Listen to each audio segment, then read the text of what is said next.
Welcome back to the B&A Podcast presented by Redline Auto and Elite Compression. I'm your host, Brinley Fouts. My co-host, Amyra Jones, will be joining us shortly. If you are new or have missed any episodes of the B&A Podcast, go find the Rocket Productions Network on Spotify, Apple Podcasts, SoundCloud, or any place where you listen to podcasts. All of our podcasts are also on the Rocket Productions YouTube channel. If you are not a subscriber, go ahead and hit that subscribe button. Be sure to check out the Rocket Productions on Instagram and Facebook. Let's get into it. We're here today with the new head coach, Zach McDaniel. So, how are you doing? I'm doing great. Oh, he's the coach for basketball. I didn't say that, but Thank you. Appreciate it. So, where are you from? I am from Bowling Green, Kentucky. So, traveled a little bit. Yeah, I did. It was a bit of a travel to get here. I'm happy to be here. I am familiar with Wichita, Kansas, or this area, per se. So, this isn't a totally new experience for me, but it is different than Kentucky in a lot of ways. Have you guys ever been to Kentucky? I haven't. I wanted to go, but I've never been there. Yeah, it's a lot of hills and mountains and trees. And one of our math teachers moved from here to Kentucky. Okay. When we were in 6th grade. But it's been a while. Yeah. What made you want to come here? Well, obviously I was at Fringe University as the head assistant men's basketball coach for a year, and then in that process, I met my wife. I just got married about a month ago to my wife, and we met just throughout Wichita, and her family is from here, and so after the whole Fringe University didn't work out, God had other plans for me, and so he sent me to Kentucky, and I started coaching there, and she moved to Kentucky, which what she told me when we got married, or when we met each other, she said that she would never move to a small town. And so I moved into Kentucky to a town with maybe 800 people. Yeah. And so I got her to move to a small town. And then throughout that, she worked from home, and it was, I could tell it was hard for her. And so she obviously wanted to get back closer to her family, and that's kind of, why we moved back to Wichita, Kansas, and why I'm here at Rose Hill now. So you're the basketball coach. Have you coached basketball anywhere else, like other than Friends? Oh, yes. I have had, I feel like I should be at least 45 with all my experiences, but I am 28. And I graduated college. I went to Eastern Kentucky University and was a graduate assistant / graduate manager for a year. And then after that, I went to a military school in Chatham, Virginia called Hargrave Military Academy. It's historically one of the most best prep schools in the country, have over 30 plus NBA players that have gone there. So I was an assistant coach there for a year. I actually played there for a year as well in 2015.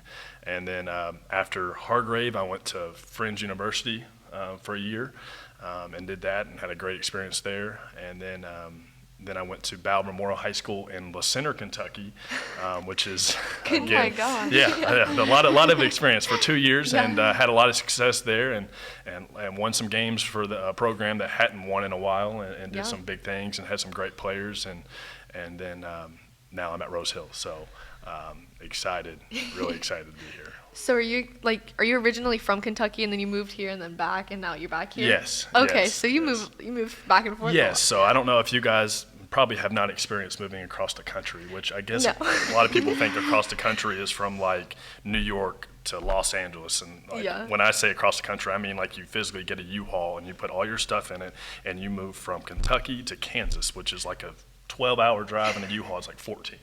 Yeah. So you just like living in the K-States? I do. I never thought about that before. That's actually really, really true. I've lived in Virginia as well, but yes, the K-States are, they've been good to me. So that's good. So for Rose Hill, since you're coaching here now, are you excited to coach our boys team? I am. I'm really excited. Obviously, you guys would know better than I would, but we lost a lot from what I could see. Lost 7 seniors? Is that about pretty accurate? I think there was 9. 9? Yeah. Okay, so more. So now we're replacing 9 seniors with a lot of guys that haven't had a whole lot of varsity experience, which can always be tough. So obviously for me, I have extremely high expectations for any of my programs that we can win at the highest level. It's about getting that confident level for those other guys that haven't ever competed on that level. Obviously you've got one guy who started for majority of the year last year, and Xander Ford. And then, but I mean, he was just a freshman. He'll be a sophomore. And then you got KJ, Keedron Jones, who played a little bit on the varsity level at the end of the year. Yeah. But as far as real varsity experience, doesn't have a whole lot right now. So, which is completely fine. My style of play is going to be fast, fun, high tempo. I want to coach dogs, so we're gonna get right in practice pretty quick, and they're gonna find out real quick, that I'm not here to mess around. That I want to win. You're here to win. So, 2 weeks of practice, and then we'll have our first game, and we'll put everybody, okay, Rose Hill. It's going to be tough. Yeah. No matter if they don't have experience or not, they're going to be tough. Did you have like a camp over the summer where you got to meet them and kind of see how they play? Yeah, so we played at Friends University, and it was a team camp where we had there was one other 4A school that was there, and everybody else was a 5A or 6A. So we were playing against higher competition for a lot of those guys that I had not ever seen play. And you guys were a smaller school too, and so there were more people on their teams, 100%. So there were a lot of good teams there and a lot of great coaches, historic coaches around the state, and then you got a first-year guy from Kentucky that everybody's like, who is this guy? So never seen him, Exactly. So I coach the same way that I coach all my games in the regular season. I'm loud. I'm in a defensive stance half the time, yelling. Probably lost my voice by the. You're an intense coach. I am very, very intense. I am not trying to draw attention to myself. It's just who I am. Yeah. And my players typically play to the level that I coach. If I coach every game like it's the last game of the year, then hopefully they'll play like it's the last game of the year. Yeah. But yes, we did get to play at Friends, and we did win one game against a 5A school, which was really great. We should have won another game against the other 4A school, but they ended up hitting a buzzer beater, or actually a free throw with no time remaining to beat us by one. Dang. So that was extremely tough. But we really battled, and that was what I really wanted to see. And we played a lot of guys. Obviously during the season, there'll be a rotation of about 8 or 9, and those will be our guys. And that's not saying that anybody else can't be in that lineup, but if you want it, you've got to earn it in practice. I'm not just going to give it to you because you can't just mess around and then expect to be on varsity. Exactly. I'm not going to give it to you because of your name. You got to earn it with me. That's probably the best thing about me being out of state is you don't know anybody. I don't know anybody. Yeah. You're right. Yep. That's good. Yeah. Are you? Oh, okay. Yeah, you. Sorry. Are you like teaching here too? Yes, I am. I'm at the primary school. I'm working with preschool, and I'm doing special education. So I'm working with a lot of great kids, a lot of great personalities. They're all incredible. I love them. I love working with them. It's all a new learning experience for me. So you've never taught before?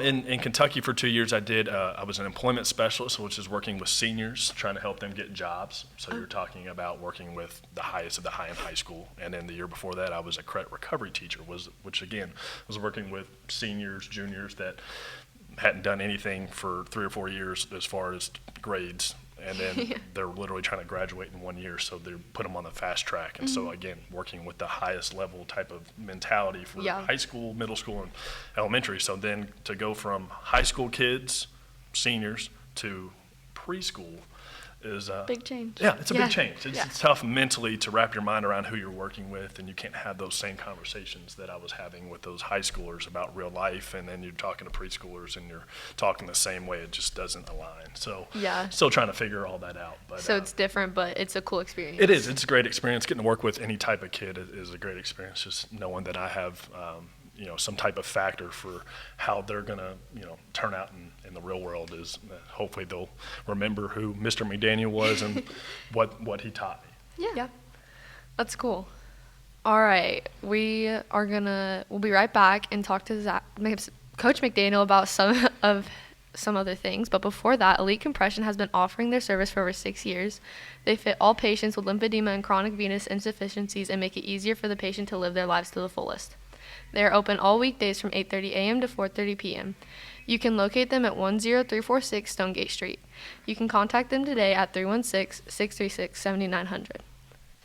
Auto Body Connections have been in Rose Hill since 1989. Any mechanical or electrical problems you have, bring it on down to Auto Body Connections and see the team at 325 North Pawson Street in Rose Hill.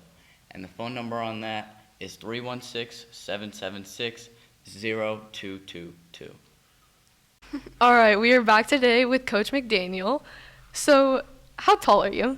I am 6'7.5", but I'll just tell people I'm 6'7" most of the time, or I'll tell people I'm 6'8". Just depends on the day. Yeah, it depends on how you're feeling that day. Exactly. Taller or shorter. Exactly. 100%. And you're working with little tiny preschool. I am.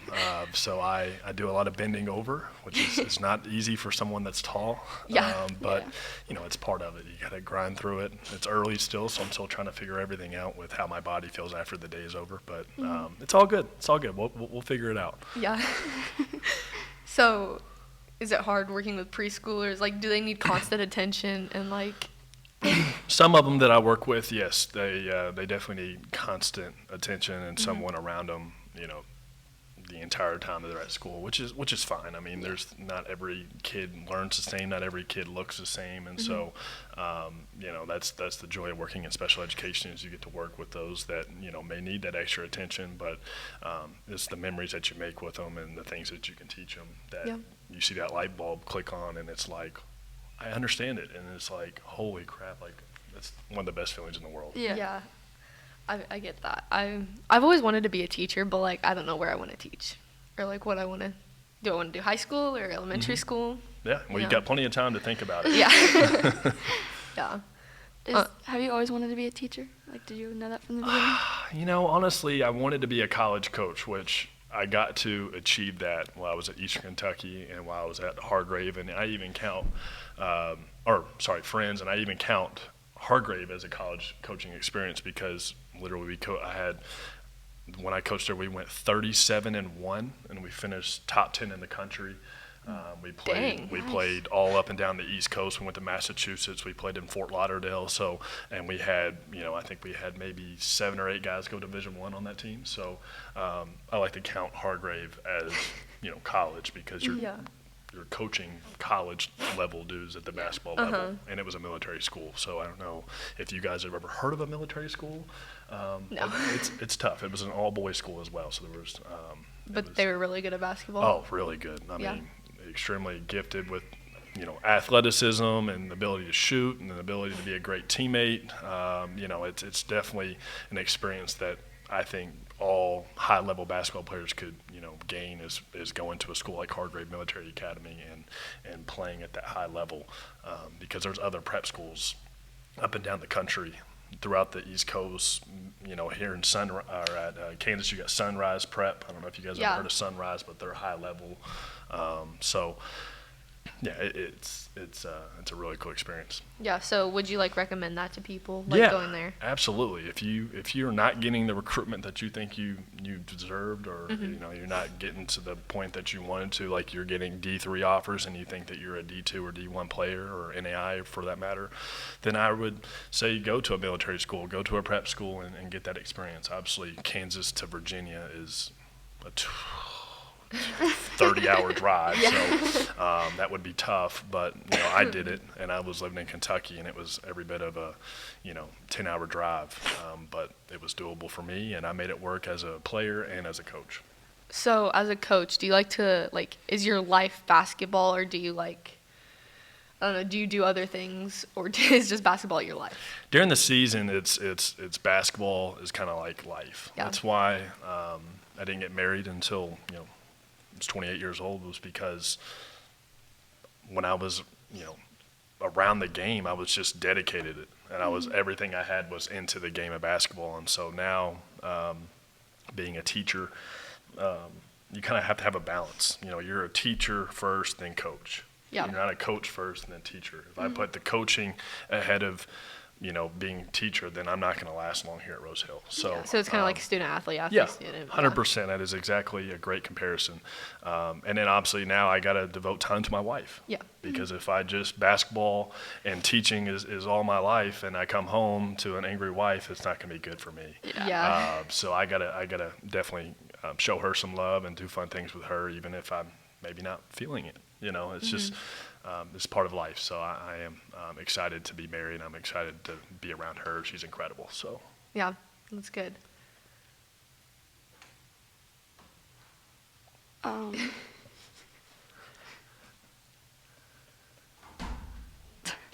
What else do you enjoy outside of basketball in school?